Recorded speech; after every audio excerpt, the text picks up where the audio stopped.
के बारे में पढ़ेंगे। आपको पता है ना सेल क्या होता है? सेल को ही तो फंडामेंटल यूनिट ऑफ लाइफ कहते हैं, ठीक है। सेल क्या होता है बेटा? Cell is the basic unit of life. किसी भी लाइफ की कोई भी ऑर्गेनिजम्स जो होते हैं उनकी जो बेसिक यूनिट होती है उसे कहा जाता है सेल। सेल का मतलब होता है एक सिंगल रूम। रूम का मतलब कमरा, ठीक है, एक छोटी सी यूनिट जिसको रिपीट कर करके जो है पूरा का पूरा स्ट्रक्चर या पूरा का पूरा ऑर्गेनिज्म जो है वो बनके तैयार होता है, ठीक है। सेल की जो खोज है, सेल को डिस्कवर किया था रॉबर्ट हुक ने। कब किया था? 1665 में। उन्होंने क्या किया? उन्होंने एक कॉर्क ली और कॉर्क को जो है माइक्रोस्कोप से देखा और माइक्रोस्कोप से देखने पर उन्होंने देखा कि एक तरह का स्ट्रक्चर जो है वो बार-बार रिपीट हो रहा है। एक तरह का स्ट्रक्चर जो है बार-बार रिपीट हो रहा है जिसको उन्होंने नाम दिया सेल। उन्होंने देखा कि ये जो स्ट्रक्चर है ना, एक तरह का स्ट्रक्चर बार-बार रिपीट हो रहा है, उसी एक स्ट्रक्चर को उन्होंने नाम दिया सेल। और उन्होंने कहा कि किसी तरह का स्ट्रक्चर जो है वो बार-बार रिपीट होता है और रिपीट होकर जो है पूरे के पूरे ऑर्गेनिज्म का वो क्या करता है? निर्माण करता है। पूरा जो ऑर्गेनिज्म है वो एक सिंगल सेल से ही मिलकर बनता है। जब बहुत सारे सेल आपस में इकट्ठे हो जाते हैं तो वो ऑर्गेनिज्म को बनाते हैं। किस तरह से? उन्होंने कहा कि एक तरह का फंक्शन करने वाला, एक तरह के काम करने वाले जो सेल्स आपस में इकट्ठे होते हैं तो उनसे जो है एक टिश्यू बनता है। उनसे क्या बनता है? एक टिश्यू बनता है। और जब एक ही तरह के फंक्शंस करने वाले बहुत सारे टिश्यू आपस में इकट्ठे होते हैं उनसे बॉडी का एक ऑर्गन बनता है। उनसे क्या बनता है? बॉडी का एक ऑर्गन बनता है और अलग-अलग ऑर्गन को इकट्ठा करके जो है एक ऑर्गन सिस्टम बनता है। क्या बनता है? एक ऑर्गन सिस्टम बनता है, जिसे कहा जाता है ऑर्गेनिज्म। जैसे कि ऑर्गेनिज्म बनके जो है वो हमारा तैयार हो जाता है। जैसे कि हम बात करें ऑर्गन सेल्स, एक तरह का काम करने वाले सेल्स जो आपस में मिलेंगे और वो सेल्स मिलकर आपस में एक टिश्यू बनाएंगे। फिर एक ही तरह का फंक्शन करने वाले बहुत सारे टिश्यूज आपस में मिलकर ऑर्गन बनाएंगे, फॉर एग्जांपल हाथ, पैर, ठीक है, इस तरह से। और जब सारे के सारे ऑर्गन्स को इकट्ठा कर दिया जाएगा तो एक ऑर्गन सिस्टम बनेगा जिससे कि हमारा जो ऑर्गेनिज्म है वो बनके तैयार हो जाएगा। अब हम बात करते हैं parts of cell. Parts of cell, जो भी सेल होते हैं बेटा, सेल किसी भी शेप के हो सकते हैं, राउंड शेप के हो सकते हैं, स्फेरिकल शेप के हो सकते हैं, इलोंगेटेड हो सकती हैं, ये ब्रांच शेप के हो सकते हैं, बहुत सारी शेप्स के जो है सेल्स होते हैं। जनरली सेल जो है वो तीन मेन पार्ट से मिलकर बनता है। एक होता है आपका सेल मेम्ब्रेन, जिसको प्लाज्मा मेम्ब्रेन भी कहा जाता है, दूसरा होता है साइटोप्लाज्म और तीसरा होता है न्यूक्लियस। फॉर एग्जांपल ये कोई एक सेल है, ठीक है, ये एक सेल है, ये जो बाहर की आप बाउंड्री देखते हैं इसे कहा जाता है सेल मेम्ब्रेन। इसे कहा जाता है सेल मेम्ब्रेन कहा जाता है इसे। इसके बीच में बिल्कुल सेंटर में जो है यहाँ पे एक न्यूक्लियस होता है, ठीक है, ये आपका एक न्यूक्लियस होता है जो डबल मेम्ब्रेन होता है, इसके ऊपर डबल मेम्ब्रेन होती है, ठीक है, इस तरीके से ये डबल मेम्ब्रेन होता है। और न्यूक्लियस और सेल मेम्ब्रेन के बीच में यहाँ पे जेली की तरह स्ट्रक्चर होता है जिसे कहा जाता है साइटोप्लाज्म। यहाँ जेली की तरह स्ट्रक्चर होता है जिसे कहा जाता है साइटोप्लाज्म। ये जो तीन पार्ट है ये हर तरह के सेल में देखने को आपको मिलेंगे, लेकिन प्लांट सेल्स जो होते हैं, जो प्लांट में पाए जाते हैं, उनमें एक और आपको जो है पार्ट देखने को मिलता है जिसे कहते हैं सेल वॉल। जिसे क्या कहा जाता है? सेल वॉल, जो कि किसी भी सेल की जो है बाहरी लेयर होती है, ठीक है, सेल मेम्ब्रेन के बाहर प्रेजेंट होती है। और इस सेल मेम्ब्रेन के बाहर क्या काम करती है? ये सेल मेम्ब्रेन के बाहर जो है जो सेल्स होती हैं उनको स्ट्रेंथ प्रोवाइड करती हैं, ठीक है, जैसे आलू पानी सब जो खाते हैं तो उनसे जल्दी से टूटे ना और आराम से जो है पेट पौधों से लगे रहे, उन्हें स्ट्रेंथ प्रोवाइड करती है, ठीक है। ये तो हमारे हो गए पार्ट्स ऑफ सेल। बात करेंगे सेल की सभी पार्ट्स के फंक्शंस की, ठीक है। सबसे पहले बात करते हैं सेल मेम्ब्रेन की। सेल मेम्ब्रेन जिसको हम क्या कह सकते हैं? जिसको हम प्लाज्मा मेम्ब्रेन भी कहते हैं, जिसको हम क्या कहते हैं? प्लाज्मा मेम्ब्रेन भी कहते हैं। प्लाज्मा मेम्ब्रेन को सिलेक्टिवली परमेबल मेम्ब्रेन कहा जाता है।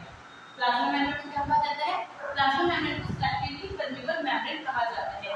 क्यों? क्योंकि अगर कोई भी सेल है, जैसे कि कोई भी सेल है, न्यूक्लियस यहाँ पे साइटोप्लाज्म में, ये जो आपकी सेल मेम्ब्रेन होती है ये पूरी की पूरी जो है आपस में जुड़ी हुई नहीं होती, बीच बीच में स्पेस होता है, इनके बहुत ही पास पास में स्पेस होता है, इस तरीके से कुछ होती है, ठीक है। जिस वजह से क्या होता है कि जितने भी डिजायरेबल मटेरियल होते हैं वो अंदर एंट्री ले पाते हैं और जितने भी अनडिजायरेबल, ठीक है, मटेरियल होंगे वो सेल में से बाहर की ओर निकल जाएंगे।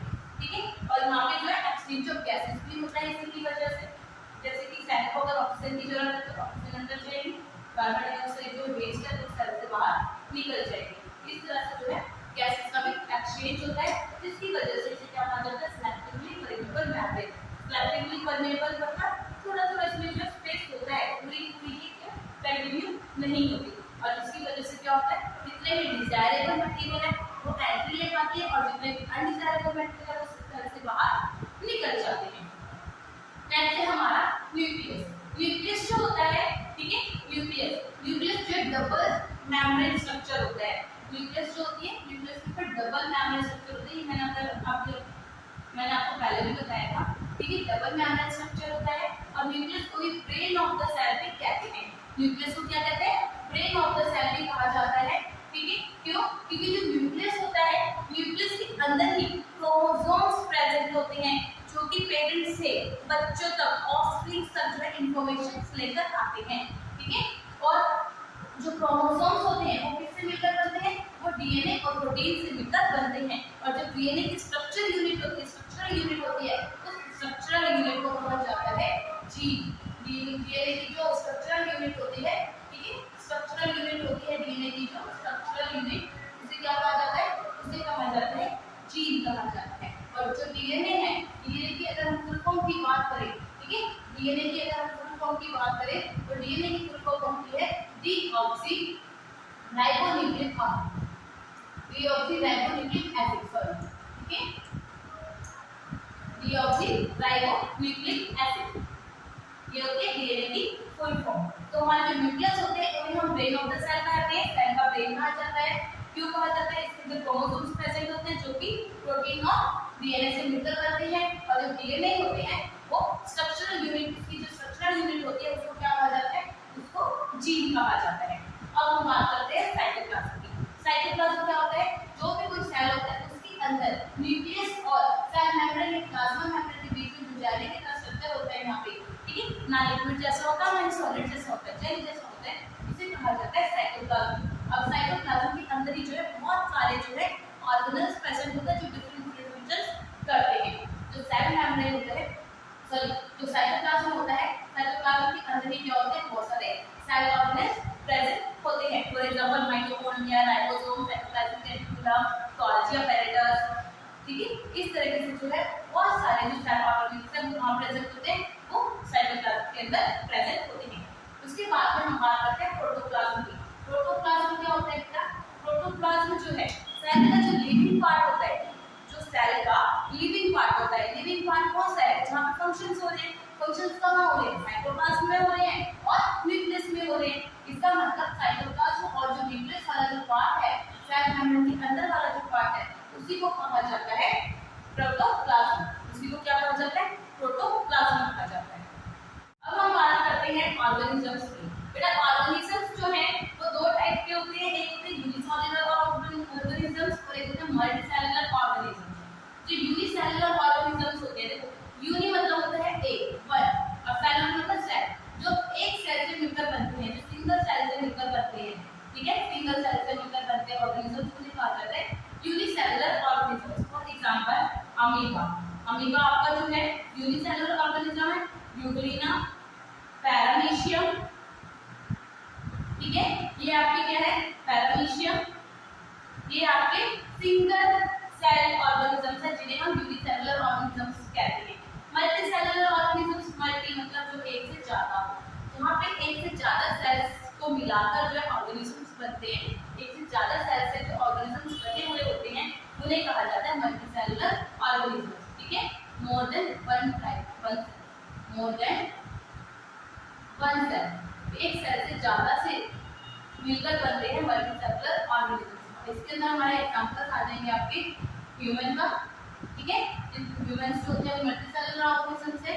प्लांट्स हो गए हमारे, प्लांट्स भी इसी कैटेगरी में आ जाते हैं, और एनिमल्स भी हमारे मल्टीसेलुलर ऑर्गेनिजम्स होते हैं, ठीक है। अब हम बात करते हैं based on nuclear membrane cell organisms. अगर हम ऑर्गेनिजम्स की बात करें तो न्यूक्लियर मेम्ब्रेन के बेस पर दो तरह के ऑर्गेनिजम्स होते हैं, एक होते हैं यूकारियोटिक, एक होते हैं प्रोकैरियोटिक। न्यूक्लियर मेम्ब्रेन के बेस का मतलब ये है कि बहुत से ऑर्गेनिजम्स ऐसे होते हैं जिसमें न्यूक्लियस की जो मेम्ब्रेन होती है वो प्रेजेंट नहीं होती। कुछ ऑर्गेनिजम्स ऐसे होते हैं जिनके अंदर न्यूक्लियर मेम्ब्रेन जो है ऑर्गेनिजम्स की सेल्स की प्रेजेंट होती है। तो वही हम यहाँ पे डिस्कस करेंगे। तो दो तरह के हमारे ऑर्गेनिजम्स होते हैं, यूकैरियोटिक और प्रोकैरियोटिक। यूकैरियोटिक ऑर्गेनिजम्स वो ऑर्गेनिजम्स होते हैं जिनकी न्यूक्लियस की न्यूक्लियर मेम्ब्रेन जो है वो प्रेजेंट होती है। ठीक है, जैसे कि अगर सपोज कोई सेल है और सेल के अंदर ये न्यूक्लियस है तो इसके ऊपर जो ये न्यूक्लियर मेम्ब्रेन है दोनों, ठीक है, डबल मेम्ब्रेन जो है दोनों प्रेजेंट होगी। लेकिन प्रोकैरियोटिक में क्या होता है, प्रोकैरियोटिक में अंदर ये जो आपको सेल न्यूक्लियर मेम्ब्रेन नजर आ रही है प्रेजेंट नहीं होती, जिसकी वजह से जो साइटोप्लाज्म है और जो न्यूक्लियर मेम्ब्रेन के अंदर का मटेरियल आपस में मिक्स हो जाएगा। ठीक है, यहाँ पे न्यूक्लियर मेम्ब्रेन जो है वो क्योंकि एब्सेंट होती है, प्रेजेंट नहीं होती है। ठीक है, या न्यूक्लियर मेम्ब्रेन। दूसरा अगर हम बात करें यूकैरियोटिक की, तो यूकैरियोटिक जो सेल्स होते हैं वो बहुत बड़े-बड़े होते हैं, 5 से 10 माइक्रोमीटर की प्राकृति होती है। ठीक है, 5 से 10 माइक्रोमीटर की इसकी जो साइज होती है, और जो हमारे प्रोकैरियोटिक होते हैं वो 1 से लेकर 10 माइक्रोमीटर तक होती है। 1 से 10 माइक्रोमीटर तक होते हैं, उनका साइज जो है वो छोटा होता है। कैसा होता है, स्मॉल होता है। और ये कैसे होते हैं, ये लार्ज होते हैं, ये बड़े सेल्स होते हैं। ठीक है, अब हम बात करते हैं यूकैरियोटिक की। यूकैरियोटिक सेल्स जो होते हैं हमारे, ठीक है, यूकैरियोटिक सेल्स जो होते हैं वो एक से ज्यादा क्रोमोसोम्स प्रेजेंट होते हैं उनके अंदर। जो उसकी जो न्यूक्लियस है, न्यूक्लियस के अंदर एक से ज्यादा क्रोमोसोम्स जो है प्रेजेंट होते हैं, more than 1 chromosomes present. Okay, और जो हमारे प्रोकैरियोटिक होते हैं, प्रोकैरियोटिक के अंदर केवल एक सिंगल क्रोमोसोम जो है वो प्रेजेंट होते हैं, सिंगल क्रोमोसोम जो है वो प्रेजेंट होता है। ठीक है, सिंगल क्रोमोसोम जो है वो प्रेजेंट होता है। ठीक है, एग्जांपल होते हैं हमारे यूकैरियोटिक के एग्जांपल हम जैसे प्लांट्स की बॉडी अगर हम बात करें मेटासेलुलर है और न्यूक्लियर मेम्ब्रेन प्रेजेंट होती है, बड़े-बड़े सेल्स होते हैं और एक से ज्यादा क्रोमोसोम्स प्रेजेंट होते हैं। सिमिलरली एनिमल्स और ह्यूमंस भी।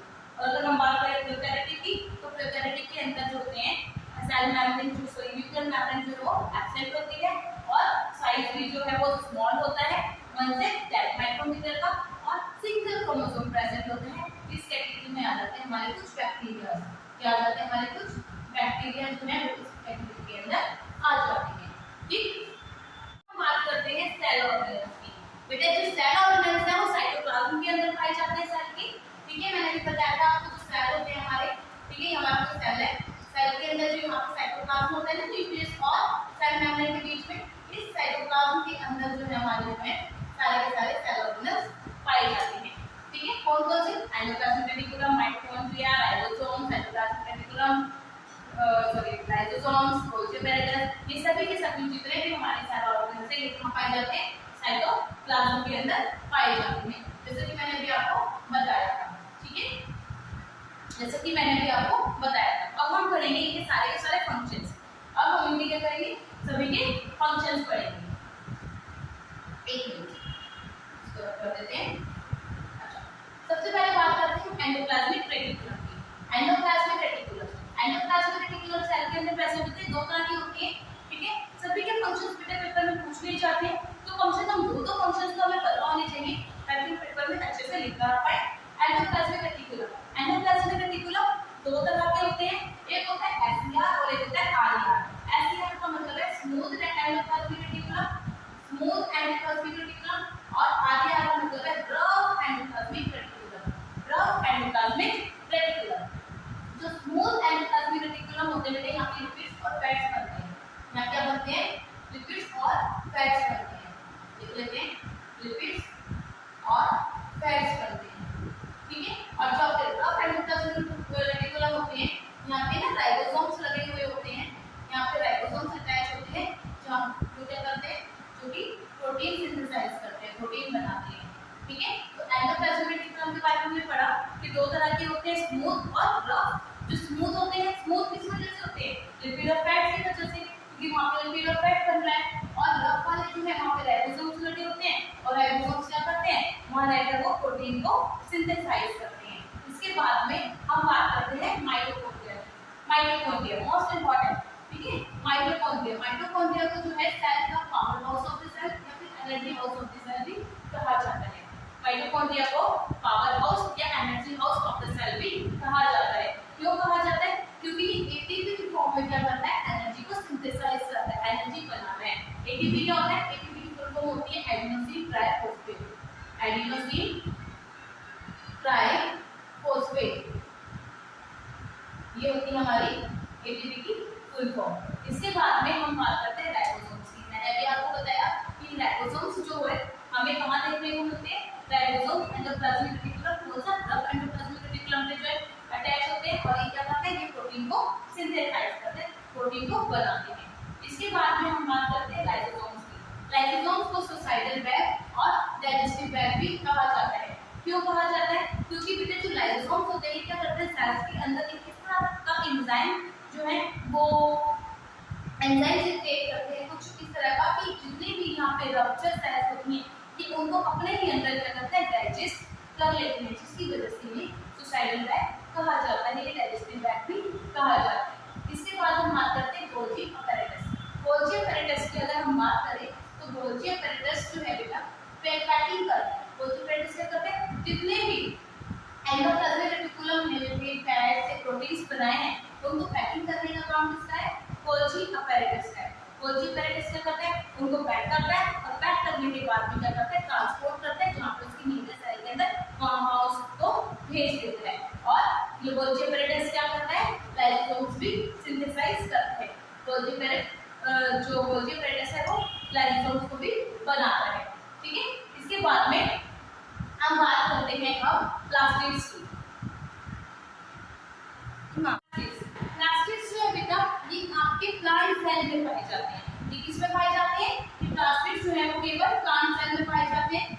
ठीक है, ये हमारे प्लांट सेल्स में पाए जाते हैं। प्लास्टिड्स का काम क्या होता है, आपने देखा होगा फ्लावर्स, प्लांट्स, ठीक है, प्लांट्स के जितने डिफरेंट पार्ट्स हैं वो अलग-अलग कलर के जो नजर आते हैं आपको प्लास्टिड्स की वजह से ही नजर आते हैं। प्लास्टिड्स जो है वो 3 तरह के होते हैं, क्लोरोप्लास्ट, क्रोमोप्लास्ट और लीकोप्लास्ट। देखो क्लोरोप्लास्ट जो है क्लोरोफिल की वजह से, ठीक है, जो क्लोरोफिल बनता है, क्लोरोफिल में प्रेजेंट होता है प्लांट्स के अंदर, वो क्लोरोप्लास्ट की वजह से होता है, जिसकी वजह से जो है प्लांट्स ग्रीन नजर आते हैं। ठीक है, ग्रीन नजर आते हैं ना। क्रोमोप्लास्ट की वजह से ही जो है प्लांट्स के अंदर डिफरेंट पार्ट्स जो है वो रेड कलर के, येलो कलर के, ठीक है, कलरफुल हमें नजर आती है क्रोमोप्लास्ट की वजह से। ल्यूकोप्लास्ट, तो ल्यूको का मतलब होता है व्हाइट या कलरलेस, व्हाइट या फिर कलरलेस। तो जो भी व्हाइट और कलरलेस पार्ट फ्लावर्स में नजर आता है, प्लांट में नजर आता है, उसकी वजह से नजर आता है ल्यूकोप्लास्ट की वजह से जो है हमें नजर आता है। ठीक है, इस और एक चीज और प्लास्टिड्स और एक चीज हम मैंने आपको बताना भूल गई, प्लास्टिड्स और जो एक माइटोकॉन्ड्रिया, ये दो ऐसे सेल ऑर्गेनेल्स हैं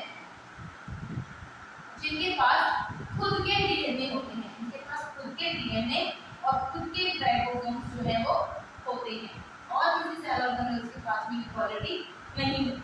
ठीक है, प्लास्टिड्स और माइटोकॉन्ड्रिया ऐसे सेल ऑर्गेनेल्स हैं जिनके पास अपने खुद के डीएनए भी होते हैं और अपने खुद के राइबोसोम्स भी होते हैं। और राइबोसोम्स का मैंने आपको काम बताया, राइबोसोम्स का काम क्या होता है, प्रोटीन्स बनाने का। तो ये अपने प्रोटीन्स जो है सिंथेसाइज खुद कर पाते हैं। इसके बाद हम बात करते हैं वैक्यूल्स की।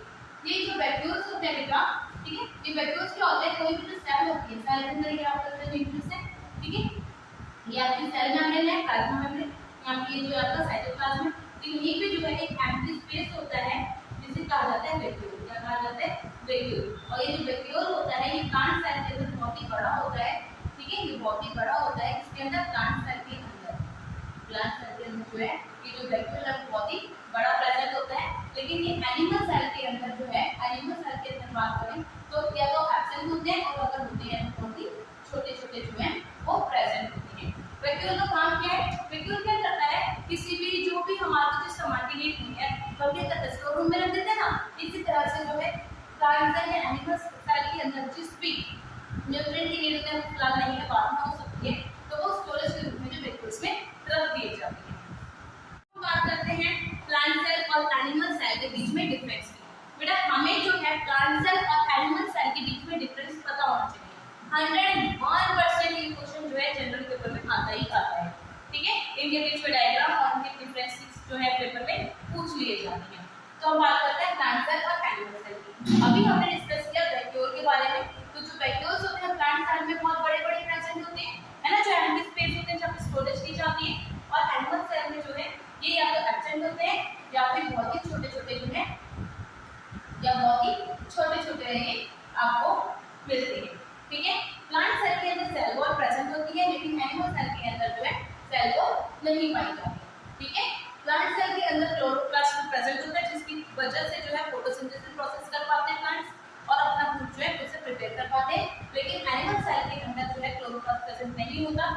वजह से जो है वो अपने खाना खुद से नहीं बना पाते, फोटोसिंथेसिस नहीं कर पाते, अपने फूड के लिए दूसरों पे डिपेंड रहते हैं। ठीक है, और प्लांट सेल के अंदर जो है सेंट्रियोल प्रेजेंट नहीं होता, सेंट्रियोल एब्सेंट होता है, लेकिन वही जो है एनिमल सेल के अंदर जो सेंट्रियोल प्रेजेंट होता है। ओके, अब हम बात करते हैं सेल डिवीजन की। सेल डिवीजन क्या होता है बेटा? सेल डिवीजन मतलब सेल का डिवाइड होना, मतलब नए सेल्स बनना। नए सेल्स किससे बनेंगे? जो हमारे प्री एग्जिस्टिंग सेल्स है। ऐसे किसने कहा था? ऐसा बर्चू ने कहा था।